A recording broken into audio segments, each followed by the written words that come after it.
The wind slammed against the mansion door as little Lila, her arms trembling under the weight of baby Noah, cried out, "They threw us into the snow, like we were nothing. Is this what life does to children without a name?" Adrian, a billionaire wrapped in warmth and silence, froze with his hand on the handle. Would he shut her out or change everything forever? What would you do in his place? Snow hammered down on the Sierra Nevada mountains, covering every pine tree and boulder in a relentless white. The wind shrieked across Lake Tahoe's frozen surface, as if nature itself wanted to keep the world outside at bay. Inside the sprawling glass and stone mansion overlooking the lake, Adrian Cole sat alone in the silence he had chosen for himself. He was a young billionaire, a man who had built an empire from clever investments and ruthless discipline. But none of that mattered here. This place was his retreat, his fortress of solitude. The fire in the massive hearth crackled, throwing shadows on shelves of unread books, while Adrian sat in a leather chair, a glass of bourbon untouched in his hand. He preferred quiet, and nights like this gave him exactly that until the knock came. At first, he thought it was nothing, just the storm playing tricks on him. The wind often rattled branches against the windows, and sometimes ice broke loose from the roof. But then it came again. 3 sharp knocks, desperate and insistent, echoing through the long marble hallway. Adrian frowned, setting down his glass. No one should be here. His driveway was buried under 6 feet of snow, and the gate was locked. Visitors were not part of his life. He had paid for distance, for the luxury of never having to answer the door. Yet someone was out there pounding against it. He pulled on his wool sweater and walked the length of the hallway. The closer he got, the clearer it became that this was not the wind. The pounding grew more urgent, almost frantic. Annoyance flared inside him. Whoever it was, they had chosen the wrong night and the wrong house. When he swung open the heavy oak door, the storm hurled a blast of icy air into the entryway. Snow swirled across the polished floor, and Adrian had to squint against the ferocity of the wind. At first, he saw nothing. Just darkness and a blur of snowflakes caught in the floodlight. Then his gaze lowered, and his breath caught. A small figure stood trembling on the steps. She could not have been older than 7, her face red from the cold, her lips turning blue. A thin coat clung to her frail frame, snow already gathering on her knitted hat and shoulders. In her arms she clutched a bundle wrapped in a threadbare blanket. Adrian blinked, startled his mind, refusing to accept what he was seeing. The child tilted her chin upward, and in her wide, dark eyes he saw something both fierce and terrified. "Please," she said, her voice quivering against the roar of the wind. "Please, sir. Just one night. We have nowhere else to go." For a long moment, Adrian was paralyzed. The part of him that had grown comfortable in solitude screamed to close the door and return to his chair, his fire, his silence. He had no interest in entanglements, no patience for drama. But the sight of her small hands trembling around the bundle silenced that thought. He realized what she carried. The blanket shifted, revealing the round face of a baby no more than a few months old. His cheeks were flushed from the cold, his breaths shallow. Adrian's jaw tightened. He felt the icy wind slicing through his sweater, and he thought of what the two of them must have endured just to reach his doorstep. What kind of world left children wandering a mountain road in the middle of a blizzard? He cleared his throat, his voice harsher than he intended. "Where are your parents?" The girl held the baby closer, her arms protective as though afraid Adrian might snatch him away. She shook her head quickly, refusing to answer. Instead, she repeated, "Please, just one night. It's too cold out here." Her words were carried away by another gust of wind, but her meaning was clear enough. Behind her, the storm was growing worse by the minute. The driveway was invisible under the snow. the forest a wall of shadows. If he turned them away, they would not last long. No decent man could do it, and Adrian Cole was many things, but he had not sunk that low. He exhaled sharply and gestured with his hand, his tone firm, as if to set boundaries from the very beginning. All right. One night. Until the storm passes. The girl's eyes widened with relief, and for the first time he saw how exhausted she was. Her shoulders slumped as though the permission alone had lifted a crushing weight. She stepped into the foyer quickly, her shoes soaked, leaving small puddles on the rug. The baby whimpered softly against her chest, but the warmth of the mansion made him stir with comfort. "Thank you," she whispered, her voice so small it nearly disappeared in the vastness of the hall. "My name is Lila, and this is my brother Noah." Adrian gave a curt nod, avoiding introductions of his own. He closed the heavy door against the raging wind, shutting out the storm. In the silence that followed, he could hear the faint crackle of the fire down the hall and the fragile breaths of the baby in her arms. He motioned toward the living room. "Come on, there's a fire. You can sit there." She followed him, her steps cautious on the wooden floor, adjusting the baby with the instinctive movements of someone who had carried him far too long. Adrian glanced back once, noting her thin arms, the dirt smudges along her skin, and the determination in her small face. The living room glowed with firelight leather sofas facing a stone hearth. Adrian gestured toward one. "You can put your brother there." Lila hesitated before settling Noah gently on the sofa, closest to the flames. The baby stretched, making a small sound of contentment as the warmth reached him. Adrian stood back, arms folded across his chest, uneasy with the intrusion. His house had been built for silence, not for children. Yet here they were, fragile and real, melting snow across his pristine floor. He could not begin to understand what had driven them to his door, but one thing was certain. The night he had planned for solitude was already gone. Something had shifted, as if the storm outside had carried with it more than snow. It had delivered a knock that would not only disturb his evening but unravel the life he thought he had secured. He could not know it yet, but the moment he opened that door, Adrian Cole's world had begun to change forever. Adrian returned from the hallway carrying a stack of folded blankets and a tray with bread, cheese, and fruit. The storm still battered the windows, but inside the fire threw a glow across the room. Lila had not moved from her brother's side. She sat on the floor beside the sofa, her back straight, her hands resting gently on Noah's tiny chest, as though she alone could shield him from every danger. Her eyes flicked up when Adrian entered, wary but not defiant, a child balancing fear with determination.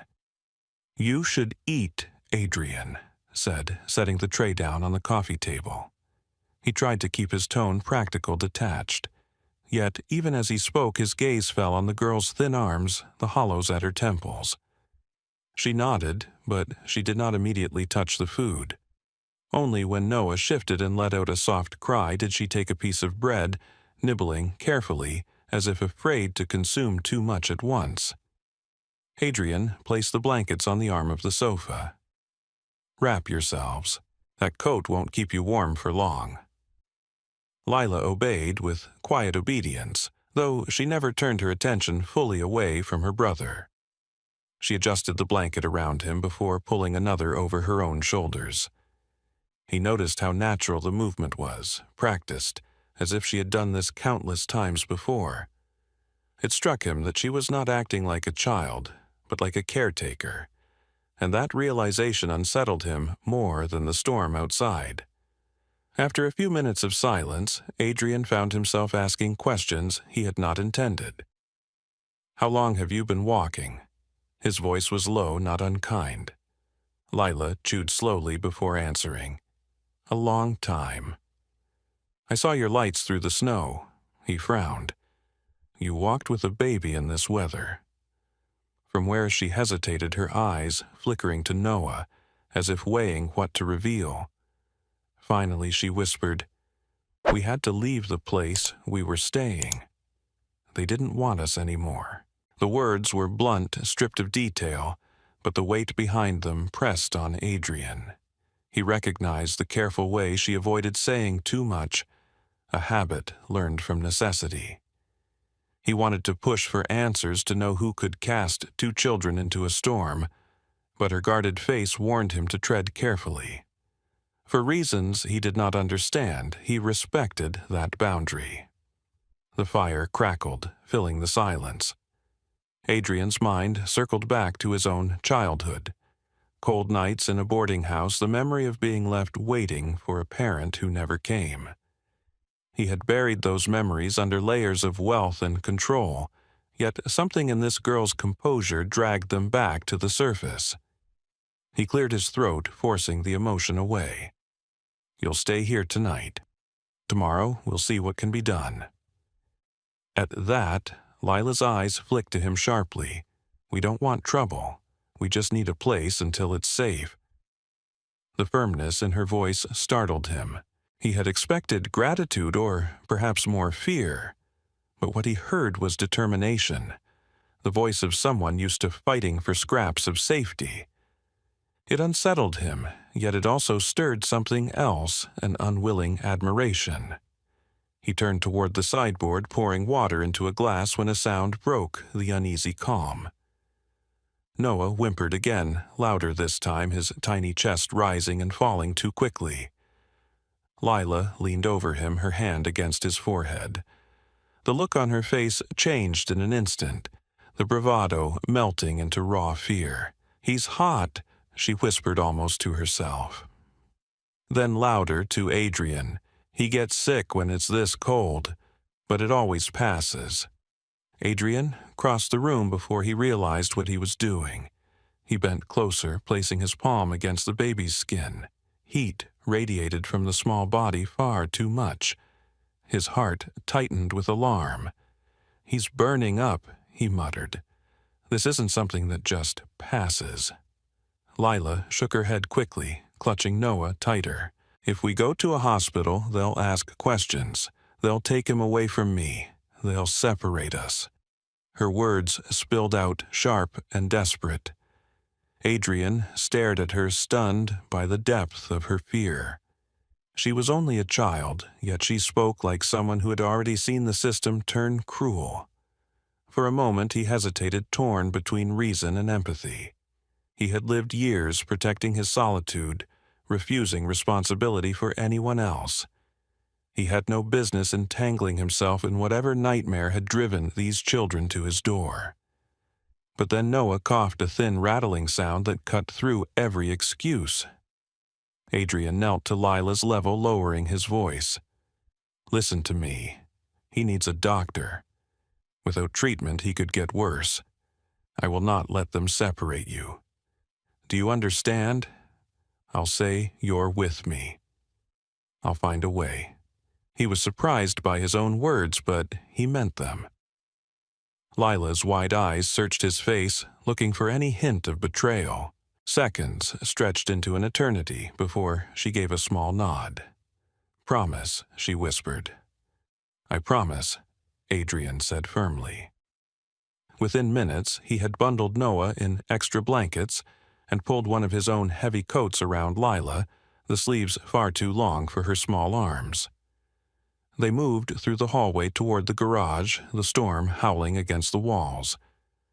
Adrian started the SUV, its headlights carving tunnels through the snow. Lila sat in the back seat with Noah pressed against her chest, whispering soft words of comfort, as if her voice alone could shield him. The drive to Reno was treacherous, the mountain roads slick with ice. Adrian's knuckles tightened on the steering wheel, every instinct focused on getting them safely down the slope. He kept glancing in the rearview mirror. Each time he saw Lila rocking her brother, her small face illuminated by the dashboard lights, pale but resolute. It occurred to him that she had carried this burden far longer than anyone should at her age, and a quiet rage built in his chest against the world that had forced it on her. When the city lights finally appeared on the horizon, he felt relief stronger than he had known in years. The hospital's entrance glowed like a beacon against the night. As he pulled into the emergency bay, Lila's grip on Noah tightened. Adrian placed a steadying hand on her shoulder. "We're here. He's going to be all right." She nodded, though tears trembled in her eyes. Adrian opened his door and stepped into the icy wind, rushing around to help her. For the first time in years, he felt the weight of another life in his hands as he lifted Noah, fragile and feverish, into his arms. The baby stirred weakly against his chest, and Adrian realized that no fortune, no fortress could shield him from the truth pressing against him now. He was no longer alone, not tonight, not ever again. The battle for trust had begun, and it was already changing him in ways he could not yet name. The sliding doors of the emergency room opened with a rush of warm air, carrying the smell of antiseptic and the murmur of hurried voices. Adrian stepped inside with Noah pressed against his chest, the baby limp and feverish, while Lila clung to his coat sleeve as though letting go might cost her everything. A nurse spotted them instantly and moved forward. "How long has he had the fever?" she asked, her tone efficient but kind. "Just tonight," Adrian answered quickly. It came on suddenly. The nurse gestured toward a gurney, and Adrian reluctantly laid Noah down. The baby whimpered his small fists, clenching weakly, and Lila scrambled to his side, whispering soft reassurances. For a moment, Adrian felt an unfamiliar fear rising in him, a fear not for himself, but for this fragile life that had somehow fallen into his arms. A doctor in his 50s arrived, his salt and pepper hair tucked behind his ears, eyes sharp but gentle. "Let's take a look," he said. He checked Noah's breathing, listened to his chest, and frowned at the rattling sound in his lungs. After a few more moments, he straightened and spoke with quiet authority. "He's developed a respiratory infection, likely from exposure to the cold. He's also underweight, which complicates things. But with antibiotics and proper nutrition, he should recover." Relief flickered across Adrian's face, though it was quickly joined by guilt. The truth was simple. Had the storm not forced him to open his door, the boy might not have survived the night. He glanced at Lila. Her small shoulders had tensed as she listened, as if every word the doctor spoke carried the weight of her future. "Is he going to be okay?" she asked, her voice so low Adrian almost didn't hear it. The doctor softened. "Yes, he'll be fine, but he'll need close care. Both of you will." The words settled between them, and Adrian felt their implication. Care required presence, responsibility, commitment, things he had spent years avoiding. Yet the thought of stepping away now seemed unthinkable. After a nurse carried Noah to a treatment room, Adrian guided Lila to the waiting area. The girl sat stiffly, her hands twisting in her lap. "They'll ask questions," she whispered, "about us, about where we came from." Adrian crouched to meet her eyes, then let them ask. "You're safe here, and I'll make sure you stay with your brother." For the first time since she had appeared at his door, her eyes filled with tears. She blinked them back, biting her lip. People always say that she said her voice shaking. But then they take him away. They say it's better for him. They don't understand that he needs me. Adrian felt the words pierce deeper than he expected. He had known that same fear, once sitting on a hard bench as a boy, waiting for a mother who never returned. He knew what it was to be told by strangers that your life would be better somewhere else. He reached out, not quite touching her hand, but close enough for her to feel his sincerity. "I will not let them separate you. I give you my word." Later, when Noah was resting under observation, Adrian stepped out to the pharmacy attached to the hospital. He moved down the aisles, filling a basket with formula baby food, soft clothes, diapers, things he had never once needed to think about before.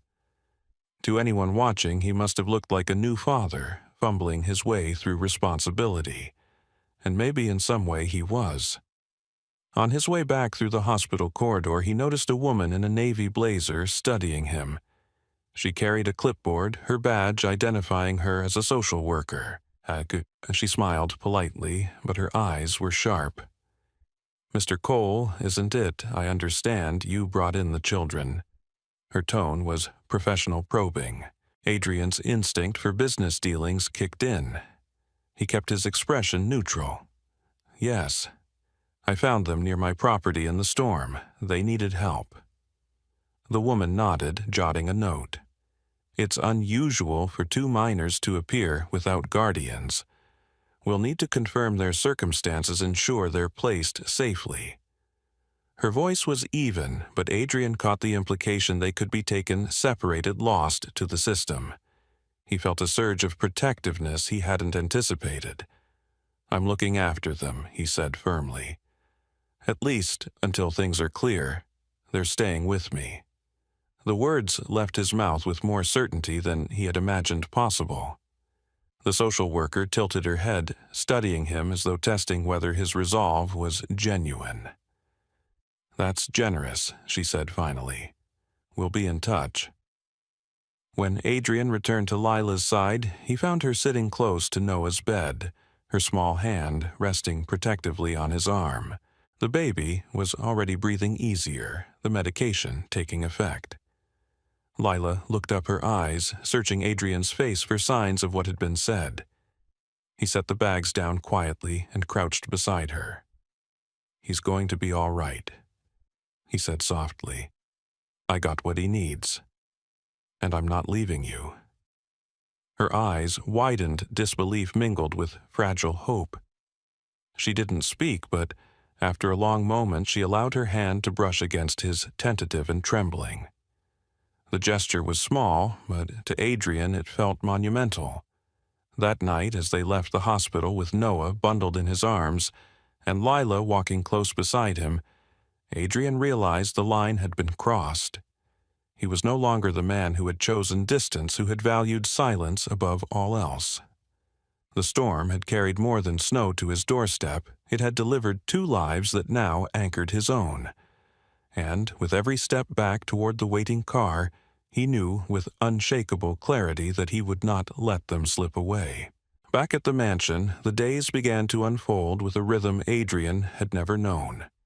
The silence that once ruled his home was replaced by the fragile, persistent sounds of life. Noah's soft babbling, Lila's quiet humming as she drew at the kitchen table, the shuffle of small footsteps in hallways that had only ever echoed his own.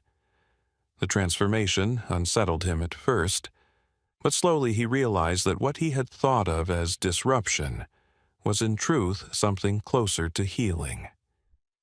Every morning he found himself rising earlier than usual.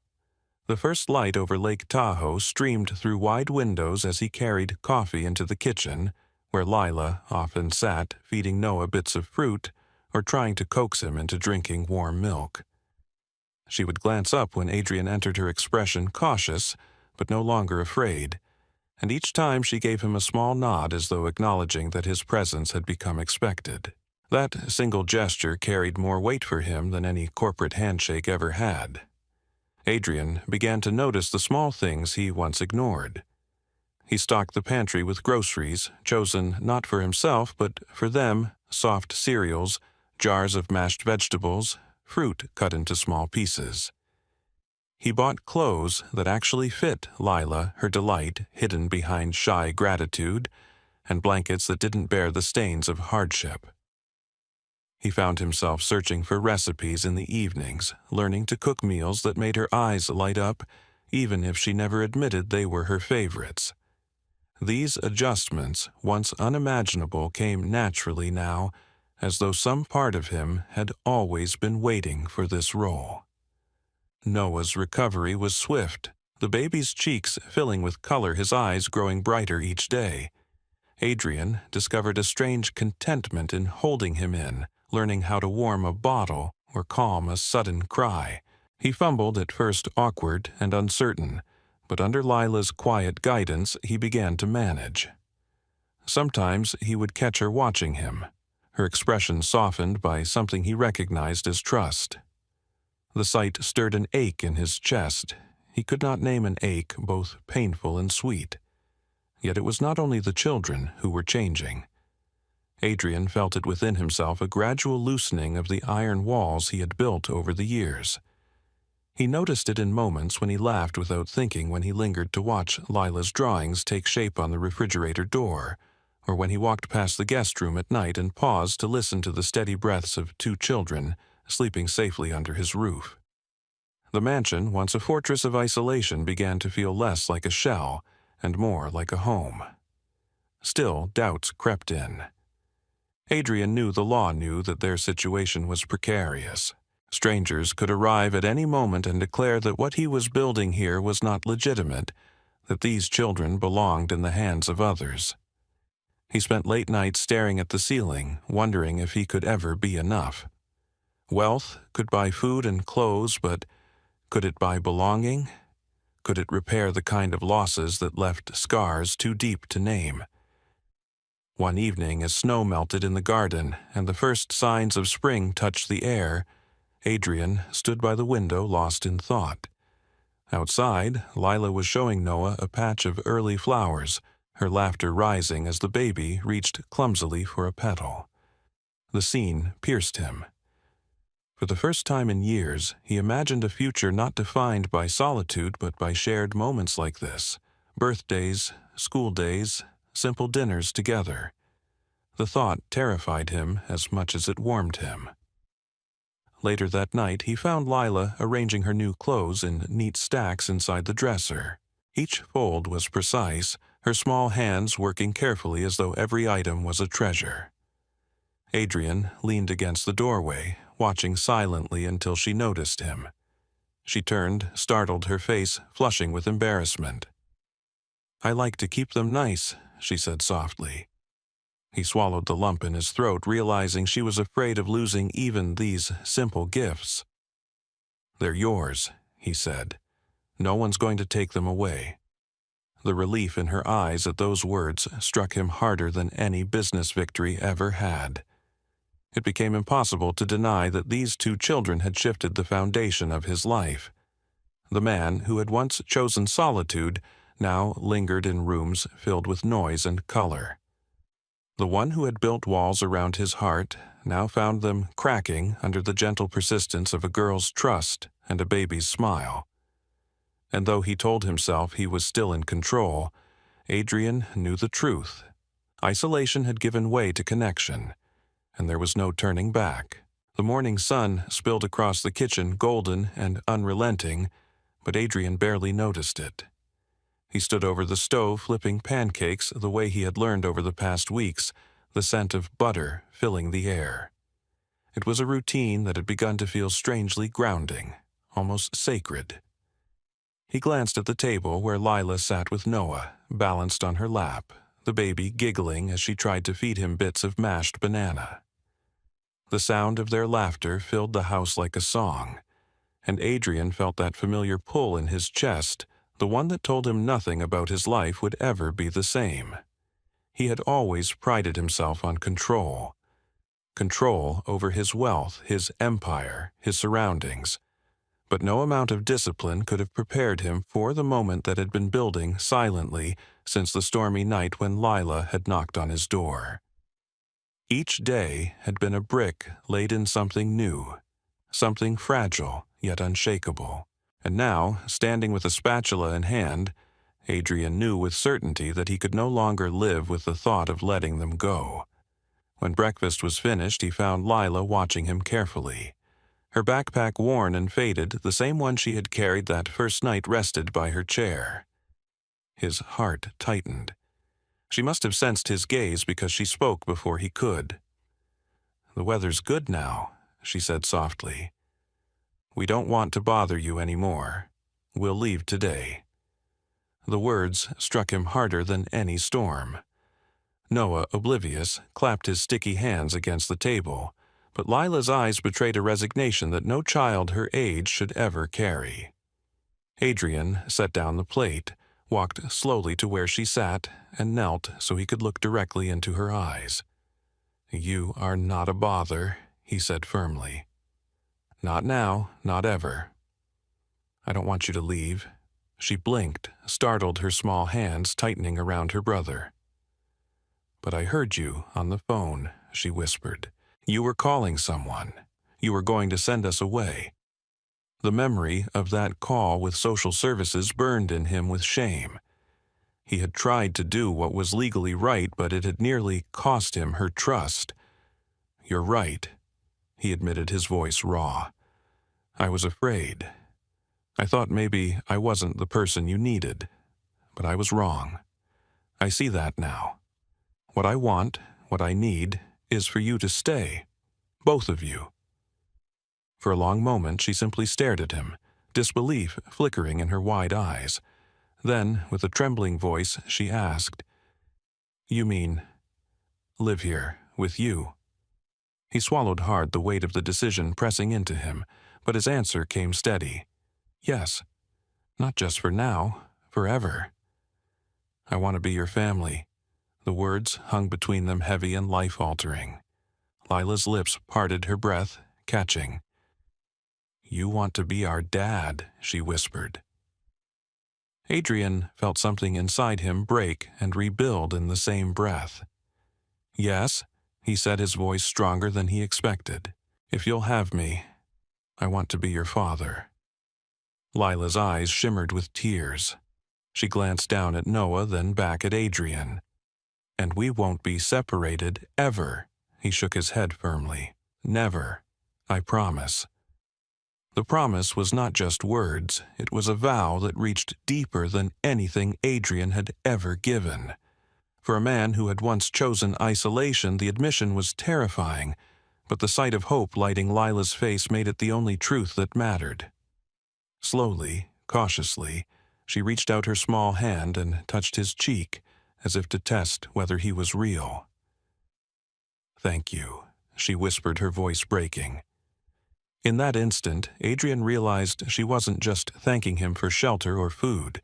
She was thanking him for seeing her, for believing she and her brother were worth holding on to.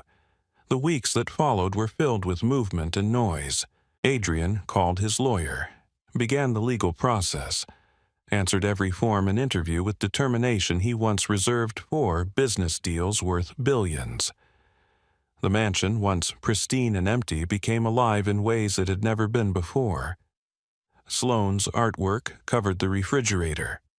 Noah's toys spilled across the living room, and Adrian found himself smiling more often than he thought possible. It wasn't easy. There were sleepless nights, tantrums, fears that returned without warning. But through it all, he discovered a strength he hadn't known he possessed. The day the adoption was finalized, a thick envelope arrived, bearing the seal of the court. Adrian opened it at the kitchen table, his hands trembling, while Lila watched with nervous anticipation. He scanned the words once, twice, and then looked up, his eyes bright. It's official, he said. You're my children now. We're a family. Lila covered her mouth with her hands, stunned. Then she leapt forward, wrapping her arms around his neck with a fierceness that nearly knocked the breath out of him. Forever, she asked again, tears spilling freely. Adrian held her tightly, his own voice breaking as he whispered, Forever. Noah, too young to understand, clapped his hands and squealed, as if sensing the joy vibrating through the room. In that moment, Adrian felt the last remnants of his old life crumble away. The walls he had built for protection had been replaced with something infinitely stronger, the unshakable bond of love. Spring brought warmth to the mountains, and one Saturday Adrian took them both to the park near Lake Tahoe. Lila raced across the grass laughing as Noah kicked his legs in his stroller, pointing at every bird that flew overhead. Adrian spread a blanket under an oak tree, watching them with a sense of peace he had never known. When Lila returned, breathless and flushed, she handed him a folded piece of paper. I made this for us, she said shyly. Inside was a crayon drawing of 3 figures, holding hands beneath a bright yellow sun. Across the bottom, in crooked letters, she had written, our family. Adrian's chest tightened, his vision blurring. He pulled her close, pressing a kiss to the top of her hair. "Thank you for finding me," he murmured. "I thought I had everything, but I was wrong. You gave me the one thing I didn't know I was missing." Lila smiled, resting her head against him, while Noah's giggles filled the air. For the first time, Adrian understood that wealth, solitude, and control had never been enough. What made life extraordinary were the moments that had once seemed unimaginable: a knock at the door, a desperate plea, and the chance to say yes. The young billionaire who had built a fortress to keep the world out had found himself transformed not by business or ambition, but by the love of 2 children who had arrived in a storm and stayed to change his life forever. And as he held them close, Adrian knew that this was the one story he would never stop telling: the story of how isolation gave way to belonging, and how unimaginable love had finally made him whole. From the moment Lila knocked on Adrian Cole's door with her baby brother in her arms, the course of 3 lives shifted forever. Adrian, a man who once thrived on distance and silence, was forced into a choice he never imagined: opening his home to 2 children who had lost everything. What began as an act of reluctant shelter soon transformed into a journey of trust, responsibility, and ultimately love. Through nights of fear and mornings of uncertainty, Adrian discovered pieces of himself he thought were long buried. Lila, with her fierce determination to protect Noah, reminded him of resilience and sacrifice. Noah, with his fragile laughter and wide-eyed innocence, reminded him of hope. Together, they awakened a part of Adrian that had been asleep for years, the longing not for wealth or success but for belonging. The mansion that once echoed with emptiness became filled with life, with laughter, with the everyday chaos of a family forming where none had existed before. The turning point came when Noah's fragile health forced Adrian to confront what truly mattered. In choosing to fight for the children, to promise they would never be separated, Adrian revealed not only his capacity to love, but also his willingness to change. His unimaginable response was not born out of duty, but out of a heart that realized love is the greatest wealth a person can hold. By choosing to become their father, he didn't just give them a future, he gave himself one too. For us, the lesson is clear. Sometimes the greatest transformations happen in the most unexpected interruptions. A knock at the door, a moment of inconvenience, or a choice we hesitate to make can become the doorway to something extraordinary. Adrian's story shows us that family is not defined by blood, but by the courage to commit to show up and to love without conditions. In today's world, it is easy to retreat into isolation to guard ourselves against pain. But life asks us to open to connect, to see the people who stand before us in need. Compassion is not weakness. It is strength, the kind that builds bonds capable of outlasting storms. So, let this story be a reminder. Storms don't just take away, they also bring gifts. The question is whether we will recognize them when they arrive. If this story touched your heart, share your thoughts in the comments. What does family mean to you? And don't forget to subscribe to the channel. Your support gives us the motivation to keep bringing powerful stories like this, stories that remind us of what truly matters in life.